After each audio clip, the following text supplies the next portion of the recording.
We're good? We're live? All right, sounds good. Hey, Better Life tribe. Hopefully everybody can hear today. I know Kale has been here early, working hard.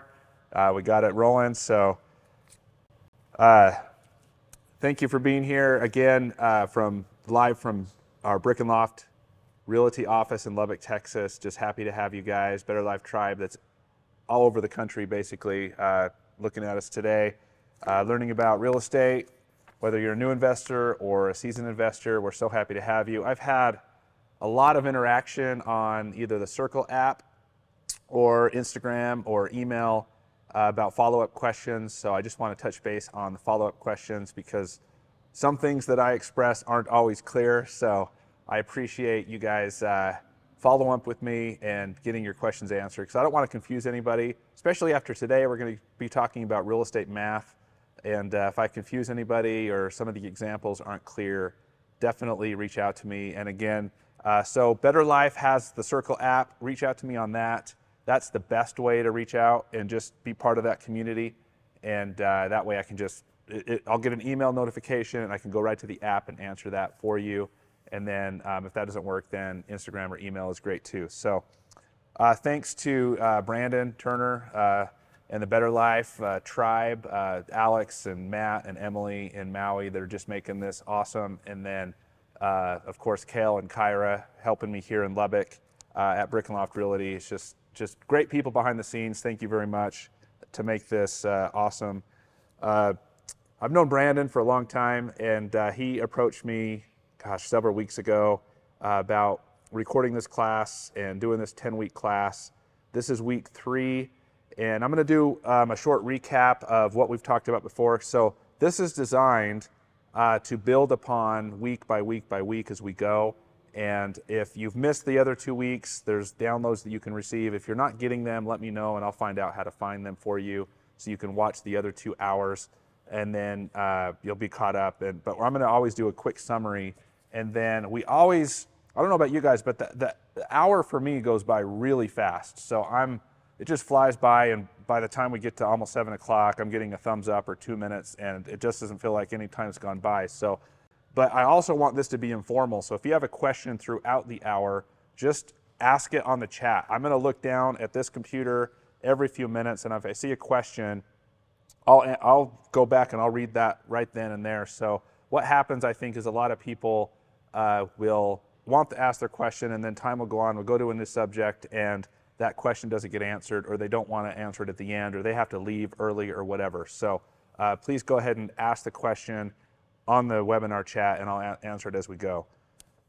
So week 1, we talked about better education and better data. And everything that we talk about, every topic has to do better this, better that, for better life, and specifically for investing in 2023. So we started with better education, better data.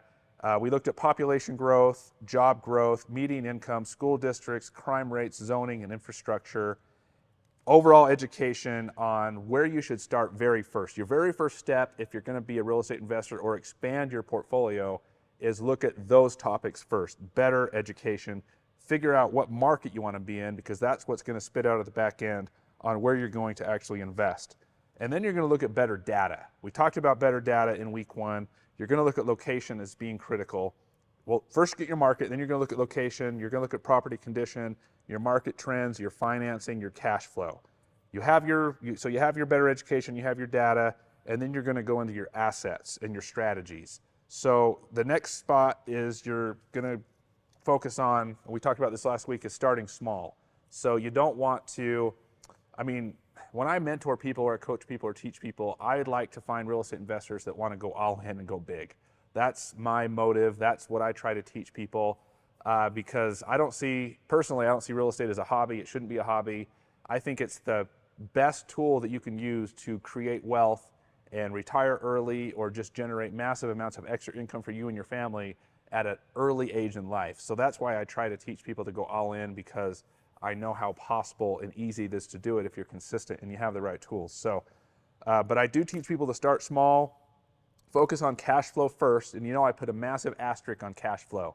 I beat it to death in week 1, I beat it to death in week 2. We're going to talk about it again today because cash flow is not, I mean, cash flow is king. However, there's other elements to investing that you can utilize that don't have to do with cash flow.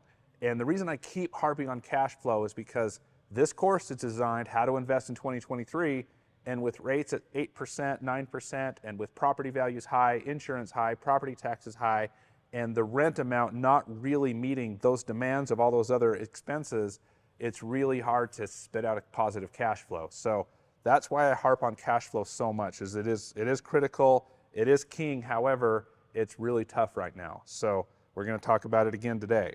And then consider different property types. And I'm going to talk about this again today, and it's going to expand on this with real estate math, because when you are a real estate investor and you're going in, you're being consistent, and you're going for the long haul, in order not to get burned out, you want to consider your different property types. You want to find what you're good at and what you actually have some passion with, so you can stay in for the long haul. Otherwise, burning out, quitting, throwing in the towel, and just not dealing with it anymore is going to happen. So my social media manager, Kyra, today, we did some filming, and she asked me how often, or when was the last time you wanted to like just throw in the towel and quit? And I said yesterday. So she kind of laughed at that, but as entrepreneurs, especially, so being an entrepreneur is hard. It's not easy, especially if you're going to find enough success, the level of success that you can do it as a career for a long period of time. And I've been an entrepreneur for 15 years, and to actually leave a job and pave your own way, be self-sufficient at a high level, 100% high level, it's really hard to do. And there's a lot of stress that comes with that. There's a lot of ups and downs that comes with that. So as a real estate investor, as you plug through and you find your roadmap, your consistency, you're going to get frustrated. And just know that that is going to happen constantly, weekly maybe. But that's just the same with anything. At least at the end of the day, it's far better than the alternative. And that's what I was doing before, a 9-to-5 job or whatever. I didn't like it much. So that's why I say really consider the different asset types, because for how stressful it can be to be an entrepreneur, a successful entrepreneur, the level of passion you have for what you're doing is really important. It limits the ups and downs greatly and keeps you in the game longer. And then do your research. This goes back to the better education, the better data, and then building a team. We talked about building a team, and this is also super critical because if you're solo, it's great. But if you have, look for partners too. Partners are great. But if you're solo, or with your partners, I guess, you want to find, like, the best thing you could probably do, especially for a lot of people who don't have a good market for where they're trying to invest, is find a solid real estate agent that's focused on investing, because those people usually have all the other pieces to the puzzle: the lenders, the insurance agents, the title companies, the CPAs, the everybody that you need to be successful. And it's pretty important. So find the right team, bring the right team together to get to that point. And then lastly, before we get into today, is take advantage of technology. And we do this all the time. And in fact, we are always changing our technology. And we're even looking at a new feature now, or a new change now, to make it even better than we have before. So as you grow, you're going to want to look at technology. So, okay, so that's just a quick summary for what we're rolling into today, and that is real estate math, better math. We're going to focus on what we need to do in order to know your numbers and actually perform at a high level with your real estate assets. So real estate math, it's not hard. It's elementary math. It's grade school math. Anybody can do it. There are a lot of formulas we're going to talk about that aren't really grade school math. They're advanced math. But the formulas now are in calculators. They're in online tools. You don't need to know the formulas, but you do need to know what number to put in each part of the formula. And that's one thing that I've seen people mess up on, is they're not understanding where to plug the numbers in, because that's going to spit out the wrong numbers. So you don't need to know the formulas, you just need to know what they all mean, and then put them in the calculators. Everything is great online now, and it'll spit out the right numbers. So math is not hard, and then math, it does not lie. So how do I say this? So people they get emotional with a lot of the investing that they do. They find a great deal, they do their math, and they have the numbers calculated, and they fall in love with a deal. and they're not really being completely honest with their numbers. I see this all the time over the years with investors, is they make the deal work by putting emotion into it and not just being on the math. The math is not going to lie to you. It's critical, and just try to separate emotion from it.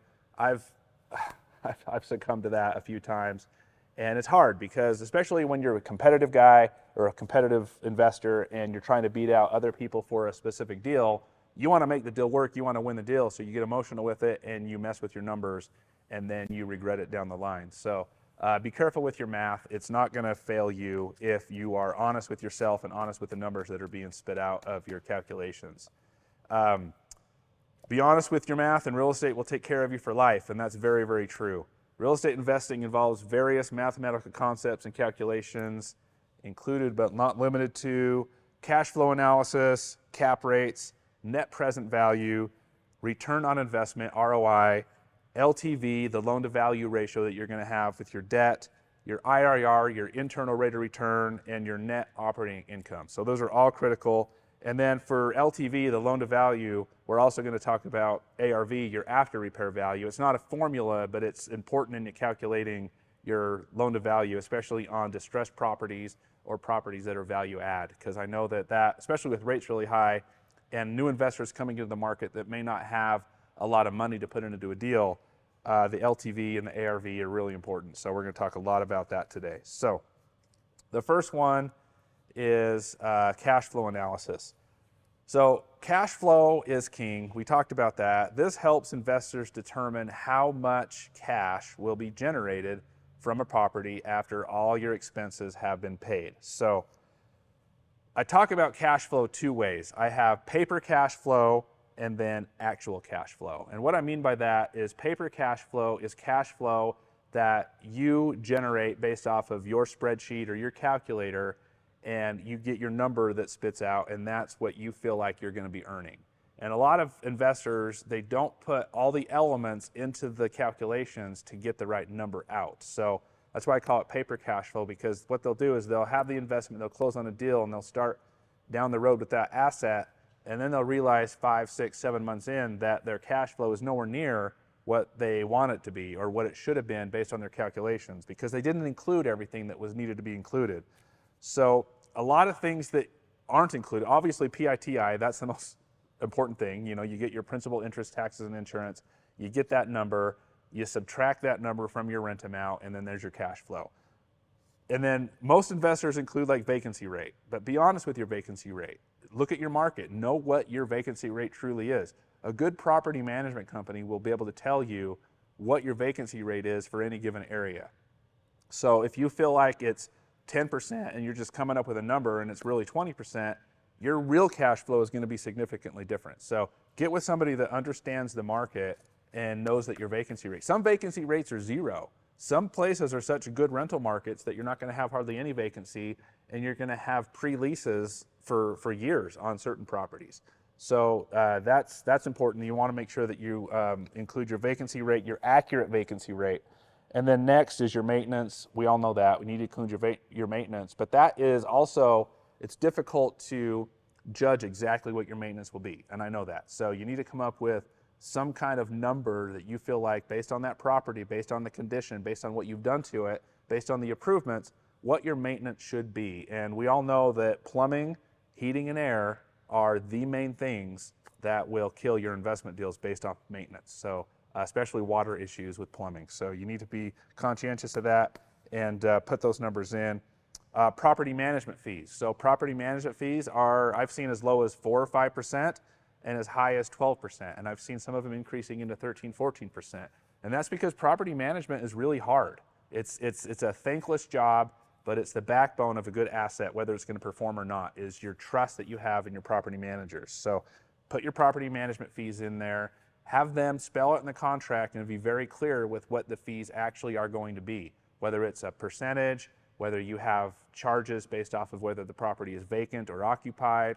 For example, our property management company, we charge based on whether the property is vacant or occupied. That because it's a lot of work to get high quality employees to run a property management company. So include all those fees. And then utilities, especially while the property's vacant. your utilities are going to run up a couple $100 a month while you're getting a property leased.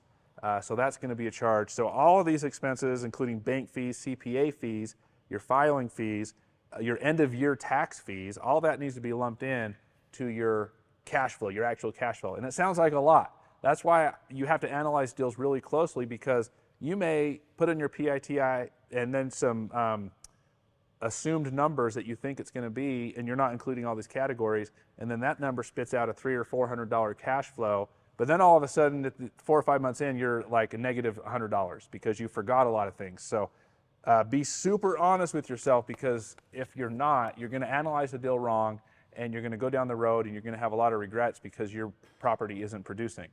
But what I always talk about with cash flow, there's a lot of other cool things that you're getting out of that rental property besides cash flow, and that is your tenants paying down your debt if it's occupied, and they're paying, of course.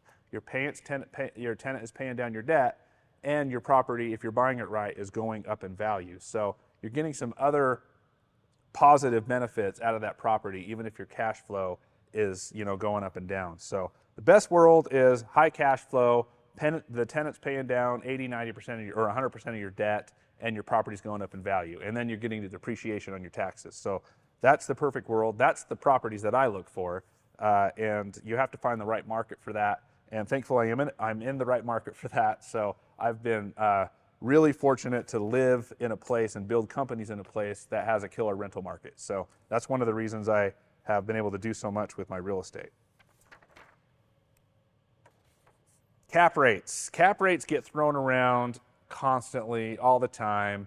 Everybody's like, it has this cap or that cap or whatever. And I, kind of like an eye roll moment for me, because I'm not a huge lover of the cash flow or the cap rate analysis. So it's definitely has more of its place in big multifamily, Class A multifamily, but I'm not sold on cap rates exclusively, and I hear like a lot of new investors, that's all they want to talk about is cap rates.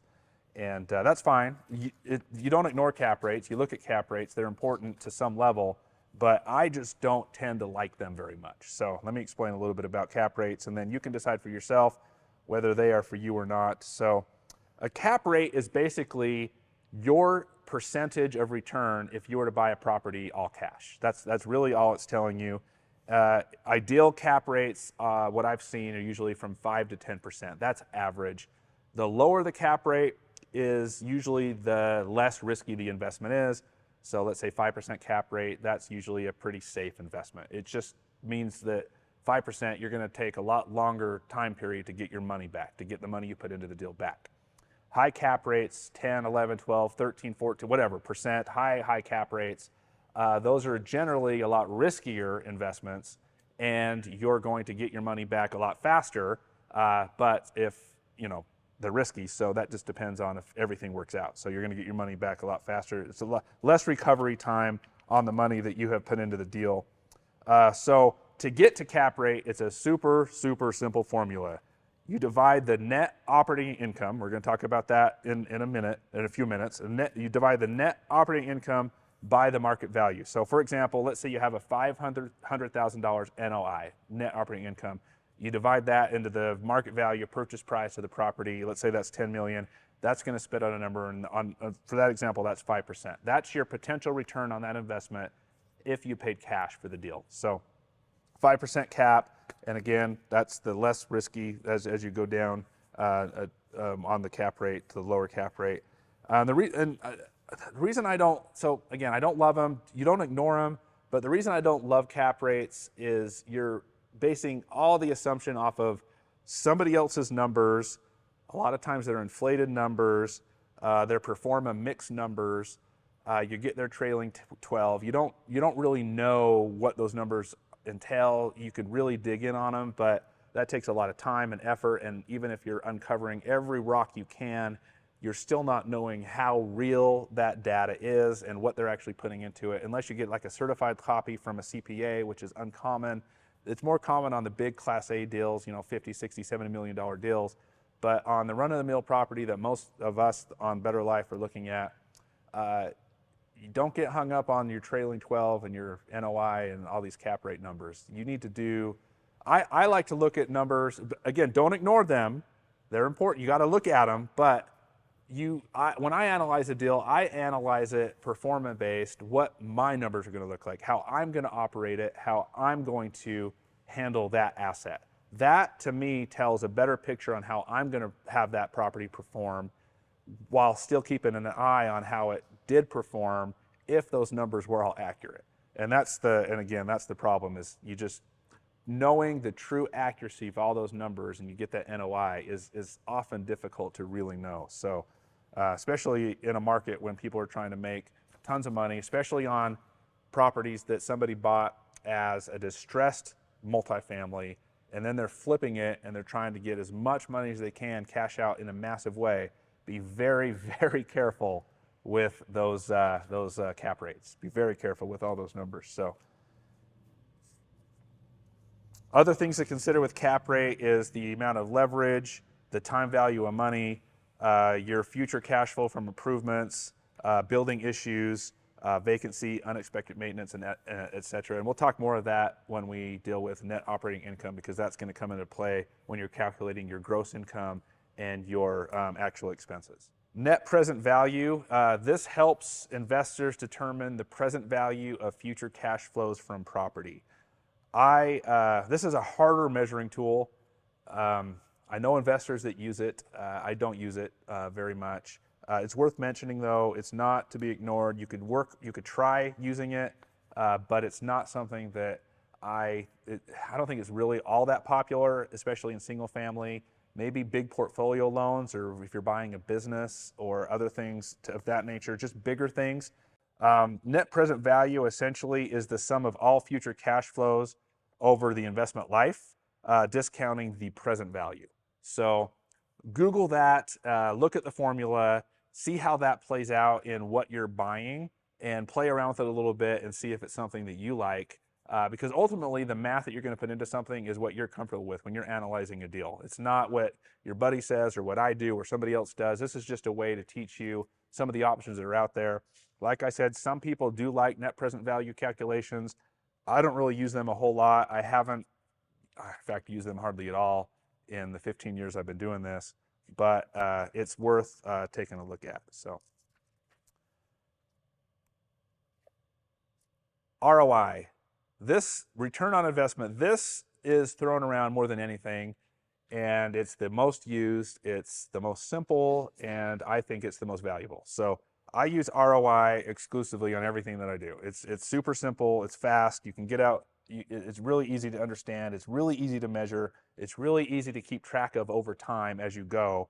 And ROI it measures the profitability of an investment by dividing the net profit from the amount invested. That's why it's so easy. So let's say you have $10,000 at the end of the year, and you spend $100,000, or you have $1,000 in the deal. You're going to get your ROI from that. So ROI can be monitored at all times, and it will fluctuate as time goes on. It's going to go up and down. So it's not like a constant, permanent number. If you have a month that you have a lot of expenses, your ROI is going to drop. If you have a really good month with no expenses, your ROI is going to go up. But it's something you can always track with a goal in mind. Let's say you have a goal in mind over one property or one portfolio of a 10% ROI. You can kind of work that deal to make sure that you're always there, to make sure that you're hovering around that 10%. It's going to change month to month with rents, cash flow, vacancy rate, maintenance, etc. It's just going to fluctuate. But you want to make sure that you're keeping your eye on it all the time. I check in on the ROI of my entire portfolio almost every day. So here's some good examples on ROI and how it can be different depending on how much money you have in the deal, or whether you pay cash for it, or whether you BRRRR it, and I'll explain why BRRRRs are so popular with ROI. Let's say you have a $200 a month true cash flow, not a paper cash flow, but you have $200 a month truly being spit out of your formula. And let's say you have $20,000 invested in a deal. So you have $2,400 a year in income into $20,000 invested. That's a 12% return on investment. 12% is pretty good considering what the market is at, what rates are. I mean, it's not great with inflation, of course. I mean, we're 15, 16, whatever, 20% inflation. So, but you're at least leveraging some of the inflation, and you're getting way more on your $20,000 compared to just leaving it in the bank. And I know a lot of people are holding on cash right now. I'm more liquid than I ever have been in my life because I'm trying to find out the next best place to put money besides new construction. But 12% is not bad. That's pretty common. These are examples are from my portfolios. These aren't just numbers I came up with. This is stuff that I generally see on a lot of my stuff. So that's one example on a conservative approach, a 12% solid ROI over many, many, many years. So the biggest effect on your return on investment, you have small effects. You're going to have like big maintenance issues, small maintenance issues, vacancy rate. All of those things they're going to affect your ROI, but they're not going to move the needle a whole lot unless you have lots of vacancy, lots of maintenance, and you're just not managing the property very well. The biggest effect on ROI that affects it way bigger than all those other things is how much money you actually have in the deal. That affects your ROI more than anything.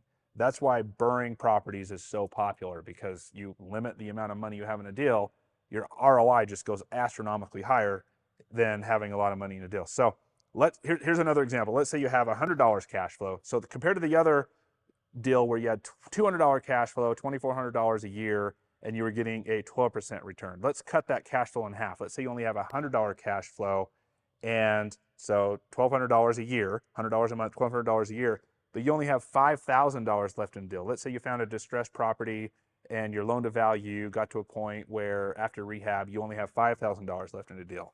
So that's a 24% ROI. So you're doubling your ROI. You have half the cash flow that you had on the other one, but you have less money in the deal. So you have a 24% return on investment. And since you only have $5,000 left in the deal, then you can use more of your money to buy more deals. So under the same example from the last one where there's $20,000, you could buy essentially 4 deals just like the first example and have 4 times the cash flow, or 2 times the cash flow at $400, but have 4 deals producing at 24% rather than just the 12%. So that's why so many people are flooding to burrs. We were burring far before burr was ever coined as a phrase, just value investing, distressed property buys. But that's why it's become so popular in years, because less kids are going to college.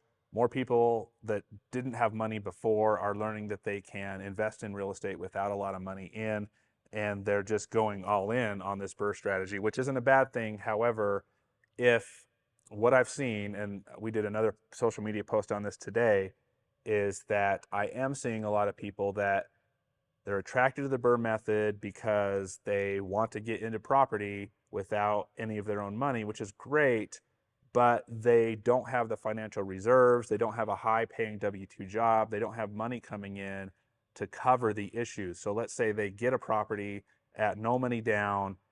They rehabbed it. The LTV came back with a great, the ARV came back. They have a great LTV, and they're able to have no money left in the deal after their debt service is put on. They pull all their money back.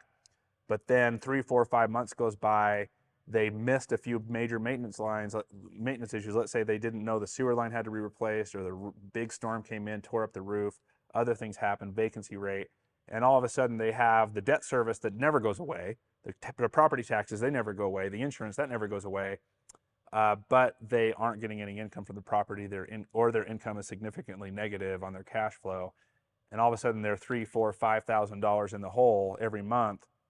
Well, that's great. They got a property with no money down. They don't have any cash tied up in the deal, but they're absolutely bleeding every month. And I've seen that with so many new investors. And that's why banks are also getting weary on a lot of the burr method issues, is because new investors flooded the market. They got great deals for a long time, either pre-COVID or during COVID, and then they all just could not deal with the issues that they came up with because they didn't have any reserves to continue to feed their portfolios or feed the asset. And it's just been very detrimental to those investors. So I just caution you on the burr method. I think it's a great method. I use it exclusively for a lot of my deals, some of my portfolios, and it's been really good to me. But I have the liquidity and the assets to cover issues or feed it if there's issues, and a lot of investors just don't do that. So they don't have that. So just be really careful with that as new investors, or even seasoned investors that just want to try to build a big portfolio and go all in. Just make sure you have those financial reserves and you're ready for what really comes with a bird property. So social media talks about BRRRRs all the time. It's really popular everywhere. But I feel like I'm one of the only ones that are talking about what's really happening to a lot of these investors that are getting burned because they're not thinking through 6 months down the road when they're completely broke. On paper, they have hundreds of thousands of dollars of equity in these properties, but they have absolutely no cash. They have no money, and they're just bleeding to death, and they have no way to pay or meet the obligations of the bank, and it's just becoming a big problem I've seen. So be careful with that. And then lastly on ROI, well, a couple more examples on ROI because this is a really important part of it. Let's say you have a cash purchase. So we saw a 12% return on investment. We saw a 24% return on investment. And I mentioned how cash in the deal is what really ultimately defines what your ROI is going to be. Let's say you have a $1,200 a month cash flow. So let's say you're at $14,000 or $15,000 a year on one house cash flow. And this is really common. I do some of this with my new construction just to park money somewhere. So I have a lot of cash flow, but let's say you buy the property cash, you have $300,000 tied up in a deal.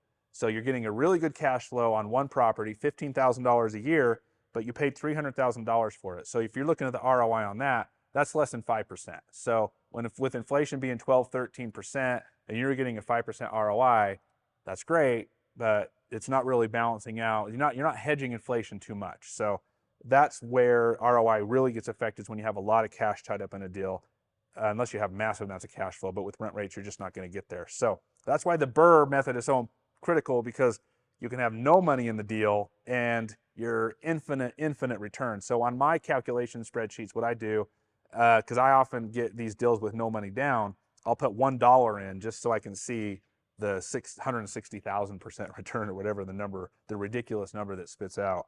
It's pretty awesome. So I'm going to talk about the last part of ROI that I love, and this sort of gets into the IRR a little bit, because IRR is your ROI, but with other future components that are affecting your ROI. But what I like to think about and what I calculate into my ROI, and this is what makes real estate so awesome, and this is how I manage my portfolios. A lot of investors don't like this. They don't think it's a true ROI, but I don't care. It's made me a lot of money, and that's the way I do it. So I take my debt pay down and my appreciation, and I add that back into my ultimate level of ROI. So let's say I put $10,000 down. I'm buying a $100,000 house, and I'm putting $10,000 down, so 10%, and I'm taking $90,000 in debt. So in my mind, the way I see it, I'm paying 10 cents for a dollar of value in the future, which is a killer deal. 10 cents for a dollar. And let's say over 10 years, I hold that property 10 years, and that property was $100,000 and it goes up and it's worth $200,000. And this is actual examples from my market. I often buy houses that go up double in value in 3, 4, 5 years, but this example I'm using 10. And then on the other side, the debt is being paid down by the tenant, not by me, by somebody else, by $60,000, $70,000. So on the appreciation side, I have a $100,000 swing, and on the debt side, the debt being paid down, I have a $70,000 swing. So on paper, over that 10 years, usually it's only like 3 or 4 years, but let's say 10 years, there's a $170,000 swing on paper that I've realized. Now I can go back to the bank and I could sell that house and make that $170,000, or I can go back to the bank and just refinance. That's what I do. I'll just go back to the bank, I'll refinance, pull out the $170,000. Remember, I still only have $10,000 of my money in that deal. So if you calculate that ROI out, this is how I do it. It's huge. It's astronomically high. So now, let's say you did that with 2 properties or 10 properties or 50 properties or 100 properties. So you can see the power of even a smaller ROI over time. So real estate obviously is time on the market. That's where you make your most money. You make a lot of money when you buy the property because you buy it at a good deal.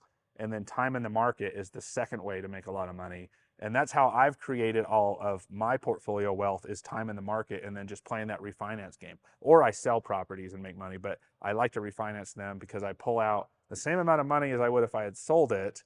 However, the debt is not taxed. If I sold it, then I'm taxed. If I pull out debt on a refinance, I'm living debt-free, completely debt-free off that money, and I can use that $170,000 in this example and pay cash for another house or buy 10 more houses or whatever, and then just kind of just build that up again and just go through it 3 times. So, and yeah, the no tax thing is the best part. So that's ROI.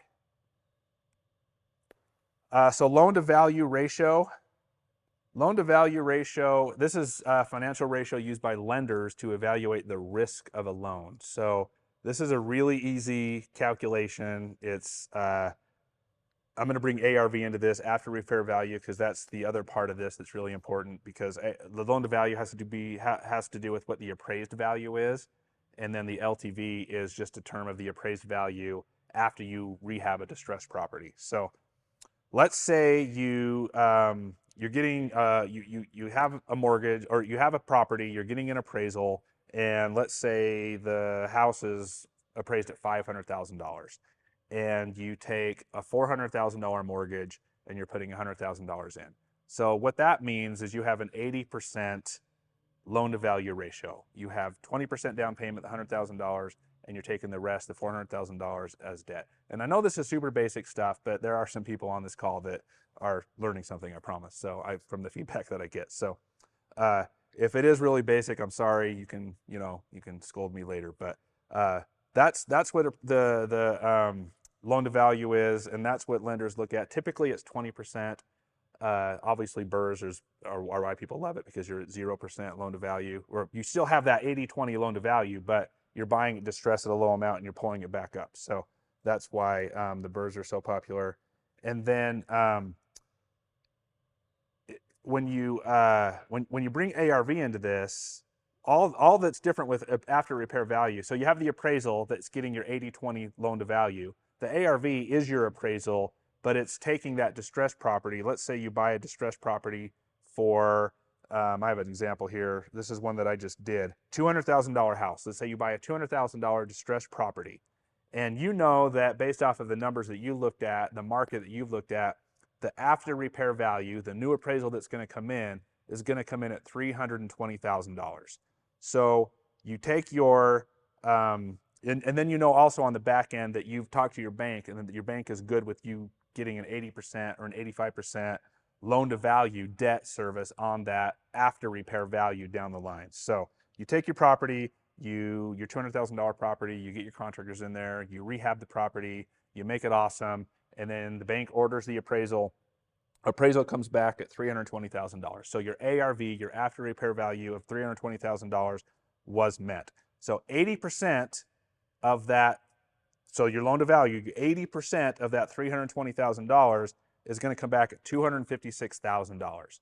So let's say you bought the property for $200,000, you were able to completely rehab that property for $56,000. You go back to the bank, you take that new debt for the $256,000, and then you are all in with no money. You've got your property, you got your new debt, you pull back all your money, and that's a traditional BRRRR, and that's why those are awesome. But what I've seen is investors afraid. Let's say the rehab took $65,000 or $70,000, and you're leaving $5,000 to $10,000 in the deal. Don't be afraid of that. Don't be afraid that you've failed as a BRRRR investor if you have a $320,000 ARV and the bank's going to give you $256,000 back, and your rehab on the $200,000 house ended up being $70,000. That $14,000 or whatever left in the deal is not going to kill you. So a lot of investors get lost on that, and they think that, oh, you're not doing it right if you're leaving money into a deal. I leave money in deals all the time. It's just equity being held. I haven't spent that money. So you'll grow a lot faster as a real estate investor if you're not going to be hung up on never leaving money into a deal, because your numbers are going to be too tight with that anyway. And sometimes things come up during the rehab process where you're going to leave a little bit of money in the deal. But it also is a complete possibility that you're going to get through that property with that rehab, and you're going to be at that $56,000 mark from that example, and truly BRRRR that property with no money in the deal. So it can happen. The internal rate of return, I'm not going to spend a whole lot of time on that, just because, again, it's not something that I really use, other than the example that I gave you with the return on investment and adding some of those other future components like the debt pay down and the appreciation. But internal rate of return, it's the measure of the profitability of an investment by calculating the rate of return that makes the net present value of all cash flows from the investment equal to zero. And that just means that you are looking at the future cash flow and other investments, other business elements that ultimately affect the return. So you've got holding period, your amortization, your debt, your time in the market, and those kind of things. That's going to ultimately make an impact and give you your IRR. So play around with that one, just like some of the other ones I've talked about. But it's not used a whole lot in individual houses or portfolios. Maybe more with multifamily or with businesses, or just if your business holds a lot of real estate. Like I have businesses that own real estate as well. That matters more because you're commingling some of the different asset classes and some of the income that's being produced and expenses that are being expended from those investments. So that's IRR. Net operating income. I should have put net operating income with cap rate, but that's okay. I didn't. So I think I just got mixed around on my sheet, which is okay on my outline. So net operating income is a financial metric that is commonly used, not commonly, it's always used in real estate, especially with multifamily investing, to measure the profitability of an income producing property. It is calculated by taking the property's total revenue and subtracting all operating expenses, but before deducting mortgage payments or other financing costs. So NOI is essentially your gross revenue minus your expenses. So that's the simple way to look at it. The simple way is just your total amount of revenue that you have from that property. And revenue includes everything. It includes, like, especially in multifamily, that's where this usually is at play. Your coin-operated laundry or your credit card laundry or your storage fees or your admin fees, parking fees, pool key fees, or whatever you have that is generating income from the property. That is your total revenue. The less simple way, the more complex way to check to get to your gross revenue, and this is mostly seen on a lot bigger Class A, high multi-million-dollar deals, and I know some of us are part of those, is you get to the gross revenue by determining the potential rental income if it's at 100%, and then applying your vacancy and credit losses to that amount. So it's not used all the time to get to your gross rents or your gross income, but it is used for a lot more higher level, sophisticated syndicators, especially that are looking at really big deals and spending a lot of money. So that's your gross revenue in two different ways. And then your operating expenses. Your operating expenses are subtracted from your gross revenue to get your NOI, your net operating income. And your operating expenses, they include your property taxes, your insurance, your maintenance, your routine maintenance, your property management fees, your accounting fees, your legal fees, any type of fees or expenses that go with that property. That's going to be subtracted from your gross revenue to get your NOI. So what's not included are your large capital expenditures. So you put a new roof on, or you replace all the windows, or you replace the big boiler system in big multifamily. Those are going to be called capital expenditures, and those are not going to be deducted from, or they're not going to be included in your expenses. They're going to be removed because those are going to be added to your depreciation schedule off your 27.5 or 37.5, 39, whatever year line for your depreciation schedule. So if you do cross segregation, talk to your CPA about that as well when you're coming up with your NOI. Debt service is not going to be included in your expenses, and then income taxes are not going to be included in your expenses depending on what state you're in. And then, well, it's never included, but not all states have income tax. And then your depreciation, of course, is not going to be included. You don't take depreciation out, or you take the depreciation out of your expenses. You don't include it in your expenses. So you take your gross income and the expenses that I just talked about, not including your debt and those kind of things, and then you come off with that final number, and that's your net operating income.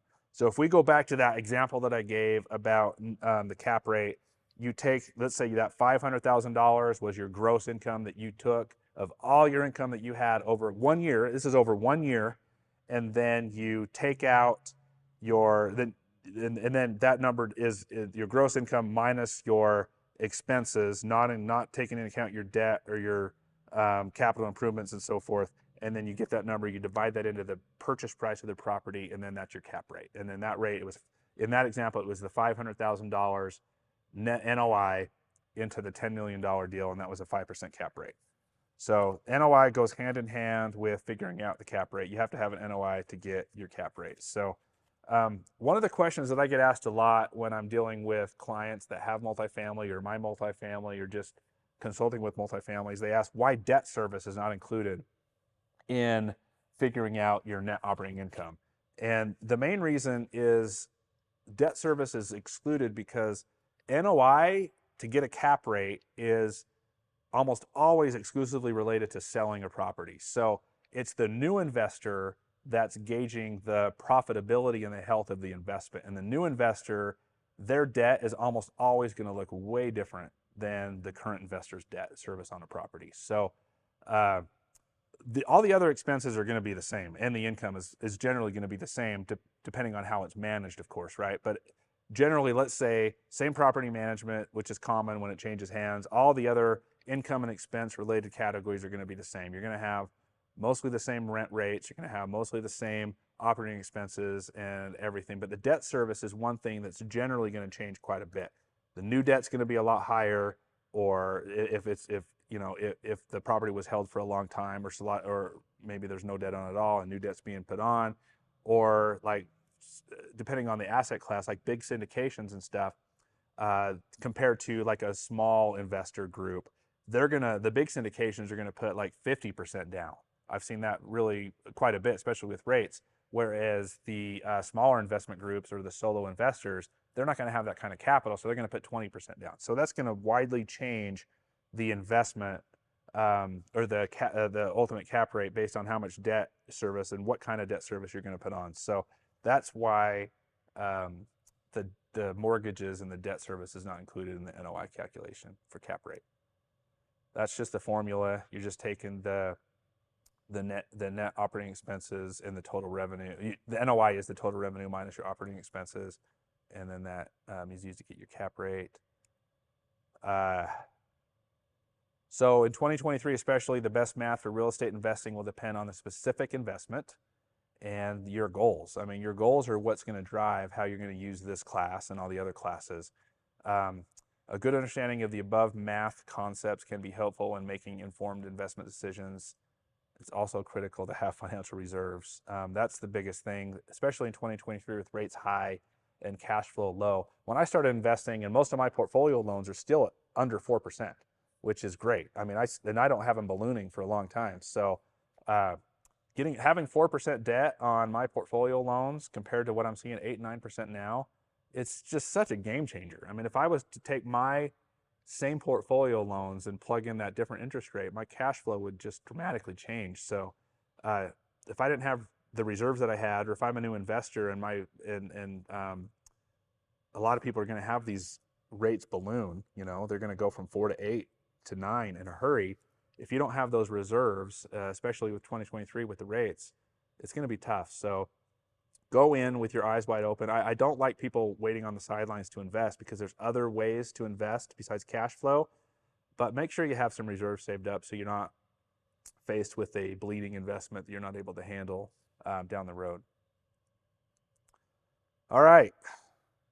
Man, it still feels like 10 minutes has gone by and it's been 50 minutes. So we do have a hard stop at 7 today. Well, we don't really, but my kids are going to run in. So let's do any questions that anybody might have.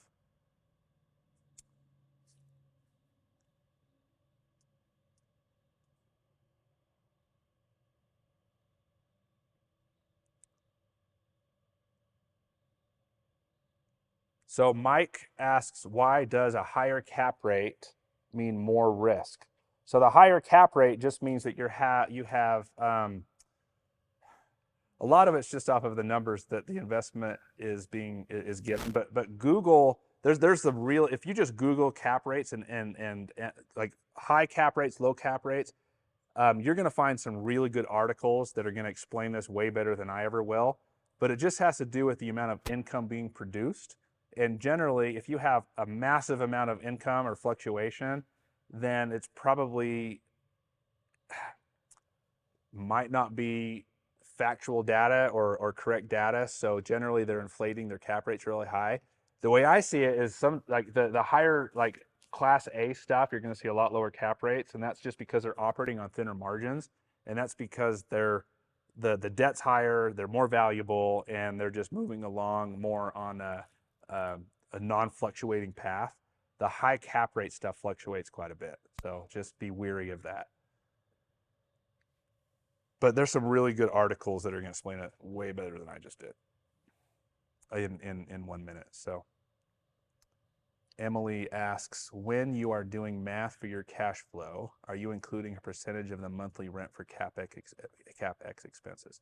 So yeah, so when I do mine, it's a little different. So I buy houses in chunks. I buy them in portfolios, or I add houses to portfolios that already exist. So when I have CapEx in there, it's generally based on the number of units times like say 300 or 200, and then I go from there. So, but I don't look at it as closely as I used to, just because I'm in a different place as an investor. But as for new investors, then yes, I would take, and a lot of this just is really fluctuates with the type of property. So if you have a really cheap property that let's say you buy a $50,000 house, and I know that sounds crazy, but they're all over in my market. $50,000 house, and you're only putting like $5,000 or $6,000 down, and your rent's $800. So even on an 8% rate, you're going to see maybe 300% cash flow. Now that's your paper cash flow. On those cheaper houses, you're going to see so much maintenance, most of the time, especially if you're only spending $50,000. The tenant pool is going to be a little bit weaker, so you're going to see late rent, you're going to see missed payments, you're going to see issues that come up that you may not like to deal with. But let's say you buy 10 of those and only one or two. The good thing is they're not all going to be like that. Let's say you buy 10 of those and only one or two are like that, but the other 8 are performing really well. So you can use those others to cover the 2 that are failing, and that's what I usually do. Law of large numbers, right? So. But generally, on those cheaper houses, $100 in maintenance easily a month. It's so frustrating, but that could happen. But let's say you buy a new construction house, I wouldn't put anything in, because like on my stuff that I'm getting 5-year warranties on everything. So I wouldn't put it in CapEx, but I'd put more money into vacancy rate and those kind of things. So it's a wide. I know it's not a great answer, because it varies widely depending on the asset class. Lower the asset class or cheaper that you're buying, more CapEx I would recommend. Better the asset, better the location, higher you're paying. You're probably newer the property. Obviously, you're going to need less CapEx to manage that. Let's see. Any other questions?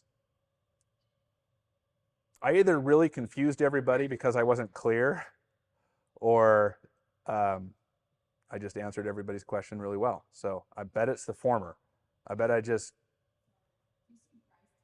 No, I don't see anybody's question on here. I don't see... Okay.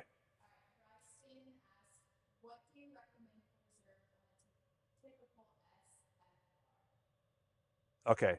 Bryson's question just popped up. So mine's just lagging a little bit. So Bryson asked, what do you recommend for reserves on a typical single family home?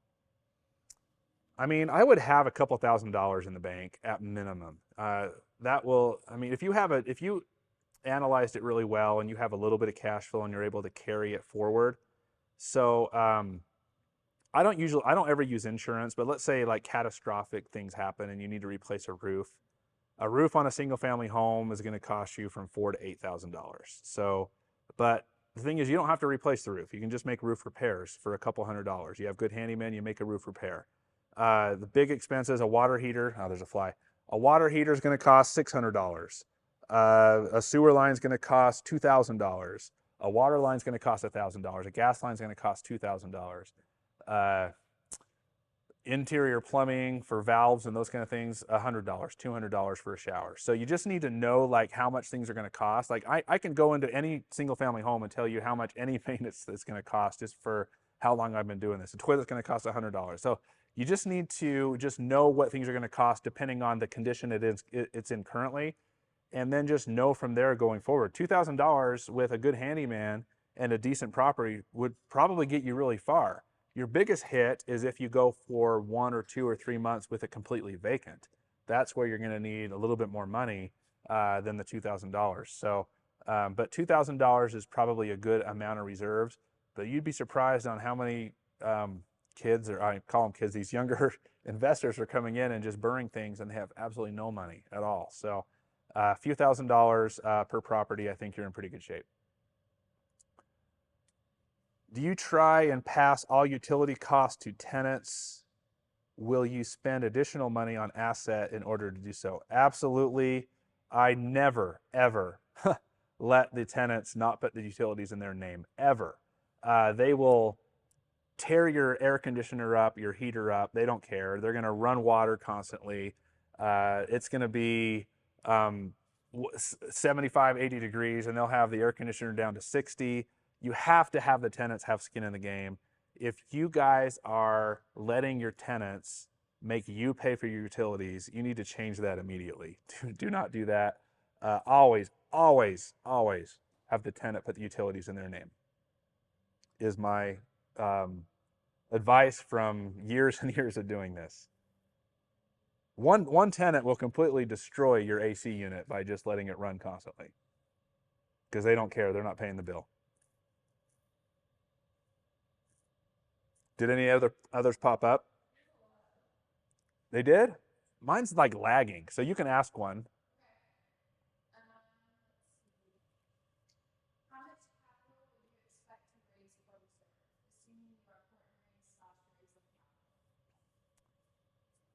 So if it's single family, like I said, like a couple $1,000s per house, just to have in the bank. I mean, you don't have to have it. You could have it in an escrow account, or you just have an agreement that in your operating agreement from your investors that you reserve X amount per property as they have to have on hand as it for a capital call. Then you don't have to necessarily raise it. You just have an agreement in place that those investors will fork out for capital call. Like we do a lot of syndications. We invest in groups, but we've hardly ever, in fact, I don't know if we've ever done a capital call ever. But we have an agreement in place that if we have to, then we will. But it just goes with like just really good analyzation of the property and good management of the property on the back end. But it's not bad to have a couple $1,000s for per single family house, and maybe a couple $100s per multifamily unit as just reserves, just so you're protected. And again, that just also depends on the asset class. Like a really cheap property, you may want a little bit more because they just have they're 80, 90 years old sometimes in my market. You can get a $50,000 house, but it's 100 years old. So they're on pier and beam still. I mean, lots of things can go wrong, but I've made a lot of money with those houses, but they're not without their problems. So that's what I would do. Where are you doing most of your new construction, and why do you like that market? That's from Josh. So I do new construction in my market. So Lubbock, Texas is, like I said, I've been very fortunate to be in a market that is awesome for real estate investing. So I'm not even from here. I'm from Salt Lake City. I moved here for law school forever ago, but I started to buy these properties while still in law school. And I just remember like something clicked with me, and I just knew I was going to stay here forever and just buy real estate because the market is so fantastic. And it's still a secret. A lot of people don't know about it, but it's starting to get more out there. But I'm able to buy new construction today for under $220,000. Brand new construction, 3-bedroom, 2-bath, all brick homes, 2-car garage, granite, in good school district areas for under $220,000. And that's unheard of. So we're at like $130 to $160 a foot on new construction. So I buy those as many as so a lot of these builders, they only sell X amount to investors. So anytime one comes available, I buy it. But the cash flow is not great. So you just have to be mindful of that. We're buying these for $220,000, sometimes as low as $200,000, but the rent amount is only $1,600, $1,700. So not quite a 1% deal. Property taxes in Texas are a little bit higher, so not great for cash flow. I can do one more. What is your opinion on buying homes at foreclosure sales? I love it. So if you learn the foreclosure game either from a wholesaler or from going to the court steps, like in Texas, you have to go to the actual court steps to buy them. If you learn that process, I know you can have a lot of success. I've bought a lot of foreclosed houses. I've bought a lot of houses off auction. The only risk is a lot of times you can't go into the property. It's locked, or you have to evict somebody after. But I've bought a lot of properties unseen. I still buy properties unseen even if they're not on foreclosure, just because I just want to beat everybody else out. But buying unseen is not a bad strategy if you have the confidence, you know what you're doing. And that's a lot of what foreclosures are. You're not going to be able to get into the unit. But yeah, I think it's a fantastic strategy. I think you can do really well with that. So, but I do have to stop at 7:01. Please Circle app and Instagram at Texas Entrepreneur. I will answer all your questions. I promise. It may take me a day, but I will get to you. Thanks, guys.